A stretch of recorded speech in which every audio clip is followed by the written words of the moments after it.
და როგორ ჩანს, ხო? კონკრეტული ლიდერების მხრიდან, პოლიტიკური ლიდერების მხრიდან ამ დღეებში დააფიქსირეთ დარღვევები, კანონდარღვევები?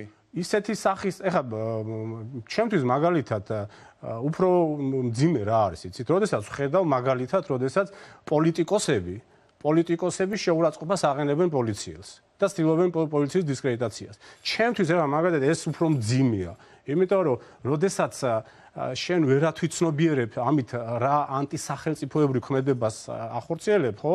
ან ათვითცნობიერებ და უბრალოდ ეს შედეგი გინდა, ხო? პოლიციის დისკრედიტაცია რას ნიშნავს, რომ პოლიცია არის ის ინსტიტუცია და ზოგადად სამართალდამცავი სისტემა, რომელიც ჩვენი ყოველდღიურ უსაფრთხოებაზე ზრუნავს.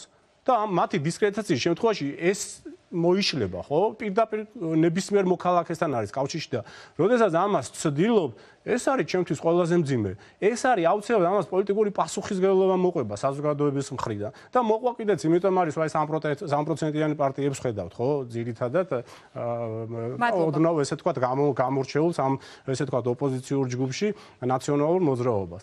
მაგრამ მე ერთი რამე მინდა ვთქვა, რომ ისევ აი თემას დავუბრუნდე რა გაყალბებების თემა